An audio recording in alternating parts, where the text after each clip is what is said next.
আমি ঘুমিয়েছিলাম। হঠাৎ একটা অন্তর্বাস এসে আমার মুখের উপর পড়ল। চোখ খুলতে অন্তর্বাসটা দেখে আমি চমকে উঠলাম। সামনের দিকে তাকিয়ে দেখি ভাবি দাঁড়িয়ে আছে। আমাকে চোখ খুলতে দেখে ভাবি বলল, এই নাও সাইজ, আজকে কলেজ থেকে আসার পথে আমার জন্য একটা অন্তর্বাস কিনে নিয়ে আসবে। আমি হাই তুলতে তুলতে বললাম, ভাবি এসব এখন মেয়েরাই কিনতে পারে, তোমার গোপন জিনিস তুমি কেন না কেন?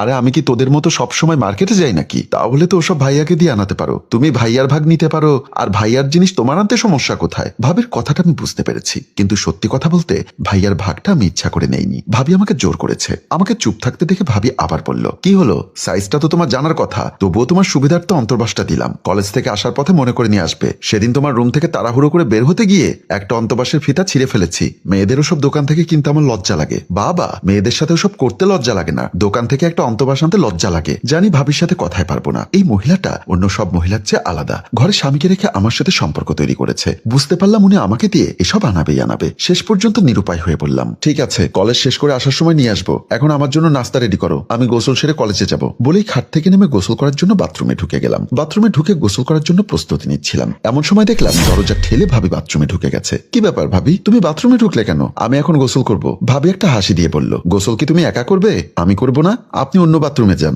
না, আমি আজ তোমার সাথে গোসল করব, তুমি আমাকে ভালো করে গোসল করিয়ে দিবে। ভাবি, এসব কিন্তু উচিত হচ্ছে না। কোনটা উচিত আর কোনটা অনুচিত সেটা বোঝার বয়স আমার হয়েছে। আমি খুব রোমান্টিক একটা মেয়ে, তোমার ভাই আনরোমান্টিক মানুষ। আমার পুরোপুরি চাহিদা সে পূরণ করতে পারে না, তাই আমি বাধ্য হয়েছি তোমার সাথে সম্পর্ক তৈরি করতে। সম্পর্ক তো তৈরি করেছো, প্রতিটা সময় তুমি আমাকে ডিস্টার্ব করো। আমার ইচ্ছা করুক বা না করুক, তুমি তোমারটা আদায় করে ছাড়ো। এখন এত কথা না, আমাকে গোসল করিয়ে দাও। শেষে আমি একরকম নিরুপায় হয়ে ভাবিকে ধাক্কা দিয়ে বাথরুম থেকে বের করে দিয়ে ছিটকানি লাগিয়ে দিলাম। ভাবি কতক্ষণ দরজা বাড়ি দিয়ে শেষ পর্যন্ত নিরুপায় হয়ে চলে গেলেন। নিজেকে খুব অপরাধী মনে হয়। যদিও বা বাবু ভাই আমার আপন মায়ের পেটের ভাই না, আমি ওনার ছোট চাচার ছেলে। আমাদের আর্থিক অবস্থা দুর্বল বলে বাবা একদিন আমাকে ওনাদের বাসায় নিয়ে আসে। সেদিন ছিল শুক্রবার, বাবু ভাইয়ের অফিস বন্ধ ছিল, তাই বিকেলবেলা বাবু ভাই আর জোনাকি ভাবি ড্রয়িং রুমে বসে নাস্তা করছিল।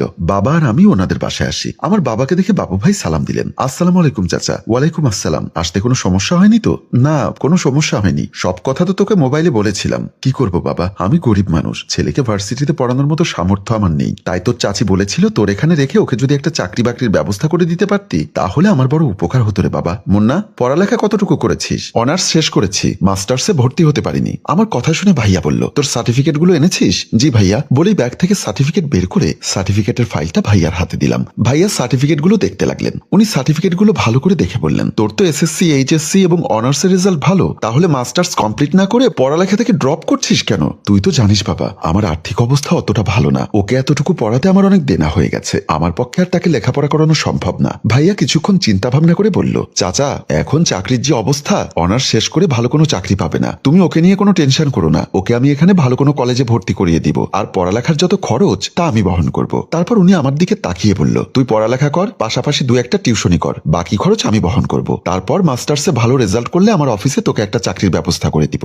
ভাইয়া যখন কথাগুলো বলছিল তখন দেখলাম পাশে বসা ভাবি কিছুটা মন খারাপ করেছে। যদিও বা উনি স্বামীর উপরে কোনো কথা বলতে পারেনি, তবুও বুঝতে পেরেছি বিষয়টা উনি ভালোভাবে নিচ্ছে না। আমার বাবাকে দেখলাম খুব খুশি হতে। উনি দুহাত তুলে বলল, আল্লাহ তোর মঙ্গল করুক। আমার ইচ্ছা ছিল ছেলেটাকে মাস্টার্স কমপ্লিট করাবো, কিন্তু আর্থিক দুরবস্থার কারণে পারছিলাম না। এখন যদি তুই কিছুটা সহযোগিতা করিস তাহলে নিশ্চয়ই আমার স্বপ্ন পূরণ হবে। তুমি তো জানো চাচা, আমার ছোট মোর্শেদকে আমি অনেক চেষ্টা করিয়েছিলাম লেখাপড়া শিখিয়ে মানুষ করতে, কিন্তু সে খারাপ ছেলেদের সাথে মিশে নষ্ট হয়ে গেছে। এখন শুনেছি বিয়ের অনুষ্ঠানে নাচে, কোন মেয়েকে নিয়ে নাকি পালিয়ে গেছে। আমাদের মান সম্মানের কথা একবারও চিন্তা করলো না। ভাইয়ার মুখে এমন কথা শুনে বাবা বলল, আর বলিস না, কিছুদিন আগে রাস্তায় আমার সাথে দেখা। আমি বললাম, মোর্শেদ, তুই লেখাপড়া না করে এসব কি করছিস? সে আমাকে বলল, তোমার ছেলেকে মানুষ করো, আমার কথা তোমার ভাবতে হবে না। চিন্তা করে দেখ, আমি তার বাবার আপন ছোট ভাই, সে আমার সাথে কেমন ব্যবহার করলো। বাদ দাও মোর্শেদের কথা, সে গোল্লাই গেছে, যাক, মুন্নাকে আমি মানুষের মতো মানুষ করে দিব।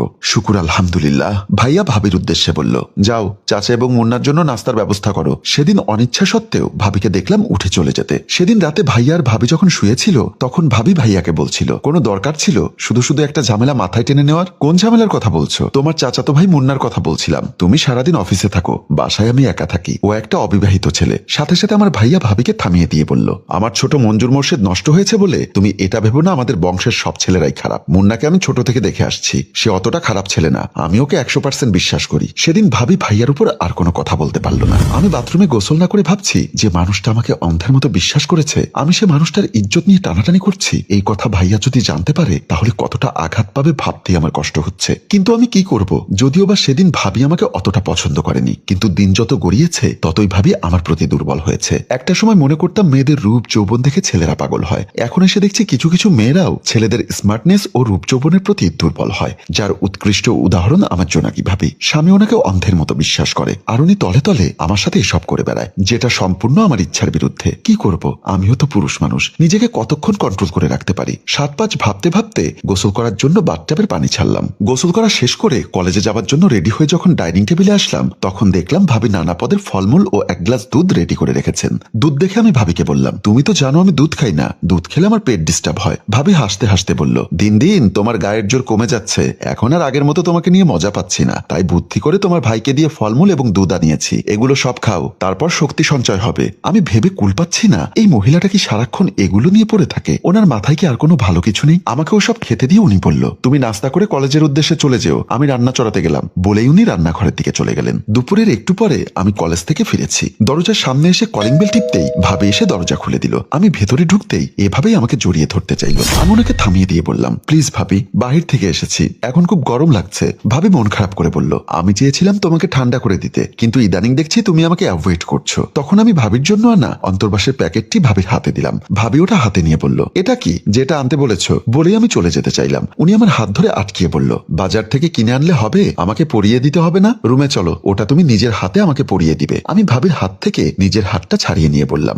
বেশি বাড়াবাড়ি হয়ে যাচ্ছে ভাবি, এত বেশি বাড়াবাড়ি করলে আমি কিন্তু গ্রামে ফিরে যাব। বলেই আমি আমার রুমের দিকে চলে আসলাম। সেদিন রাতে ভাইয়া আর আমি খেতে বসেছি। ভাইয়া আমাকে জিজ্ঞাসা করলো, তোর লেখাপড়া কেমন চলছে? এই তো ভাইয়া, ভালোই। তোর ভাবির মুখে শুনলাম কলেজে নাকি সেমিস্টার ফি জমা দিতে হবে। হ্যাঁ, কত? 15,700 টাকা। সকালে অফিসে যাবার সময় আমি তোর ভাবির হাতে দিয়ে যাব, তুই ভার্সিটিতে যাবার সময় নিয়ে যাস। তারপর আমরা খাওয়া শুরু করলাম। ভাবির দুষ্টুমি এখানেও থামলো না। ডাইনিং টেবিলের নিচে দিয়ে উনি আমার পায়ের সাথে ওনার পা ঘষাঘষি করতে লাগলো। আমার বিরক্ত লাগছে, আর উনি মুচকি মুচকি হাসছেন। একজন মহিলা কতটা খারাপ হলে স্বামীর সামনে এসব করতে পারে সেটার বিচার আপনারাই করুন। বিবেক আমাকে প্রতিনিয়তই দংশন করছে। আমি কিছুতেই ভাইয়ার মুখের দিকে তাকাতে পারি না। একটা অপরাধ বোধ আমাকে লেপ্টে ধরে। যে মানুষটা নিঃস্বার্থভাবে আমার জীবন বিল্ড আপ করার জন্য দিন রাত সহযোগিতা করে চলেছে, তার অজান্তেই তার স্ত্রীর সাথে আমি এসব করছি, ভাবতেই নিজের প্রতি ঘৃণা জন্মে। কিন্তু কি আর করার, ওনার স্ত্রীকে যতই আমি দূরে ঠেলি, ওনার স্ত্রী ততই আমার প্রতি ধাবিত হয়। খাওয়া দাওয়া শেষ করে ঘুমোতে আসলাম। খাটের উপর শুয়ে আছি, কিন্তু কিছুতেই আমার চোখে ঘুম আসছে না। দিন দিন ভাবির এমন বেপরোয়া স্বভাব আমার মোটেও পছন্দ হচ্ছে না।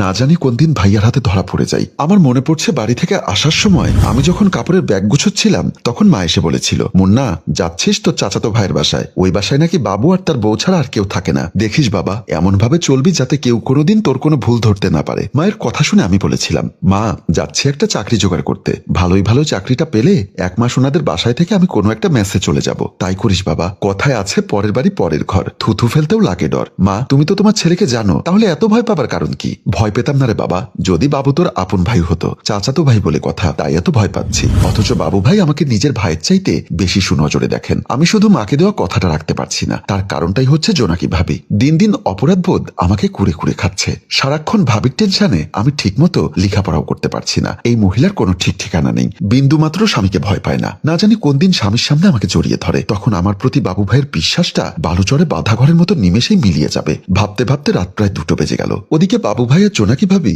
ঘুমিয়েছিল। প্রতিদিনের মতো জোনাকি ভাবির মাঝরাতে ঘুম ভেঙে গেল। স্বামী যেন টেন না পায় সেভাবে শোয়া থেকে উঠে বসলেন। তারপর স্বামীর নাকের উপর হাত রেখে দেখলেন এবং নিশ্চিত হলেন বাবু ভাই গভীর ঘুমে মগ্ন। উনি ধীরে ধীরে খাট থেকে নামতে লাগলেন, যেটা এ বাসায় আমি আসার 2 মাস পর থেকে উনি শুরু করেছেন। উনি এভাবেই প্রতি রাতে আমার কাছে চলে আসেন এবং আমাকে দিয়ে ইচ্ছা মতো ওনার মনের জ্বালা মিটিয়ে আবার স্বামীর কাছে চলে যান। বলতে পারেন প্রতি রাতেই এটা ওনার ডিউটি। আমার রুমে এসে দরজাটা খুলে রুমের ভেতরে ঢুকে খাটের দিকে না তাকিয়েই দরজার সিটকানিটা লাগিয়ে দিলেন। তারপর বিছানার দিকে তাকাতেই উনি চমকে উঠলেন। দেখলেন বিছানায় আমি নেই। উনি ভেবেছিলেন আমি বাথরুমে আছি, তাই উনি বিছানার কাছে গিয়ে বাথরুমের দরজা খুলে উকি দিয়ে দেখলেন বাথরুমেও আমি নেই। উনি কিছুটা অবাক হয়ে গেলেন, ভাবলেন আমি যেহেতু বর্তমানে ওনাকে অ্যাভয়েড করছি, তাই হয়তোবা ওনার আসার অস্তিত্ব টের পেয়ে আমি খাটের তলায় লুকিয়েছি। তাই উনি খাটের নিচেও উকি দিয়ে দেখলেন, সেখানেও আমি নেই। খাটের নিচ থেকে মাথাটা তুলতেই খাটের উপর লক্ষ্য করলেন একটা চিঠি। উনি কিছুটা ভয় পেয়ে গেলেন, ধীরে ধীরে চিঠিটা হাতে নিলেন, চিঠি খুলে পড়তে লাগলেন, যেখানে আমি লিখেছি, ভাবি আমাকে মাফ করবেন, প্রতিদিন এভাবে আপনার সাথে অবৈধ সম্পর্ক গড়ে তোলা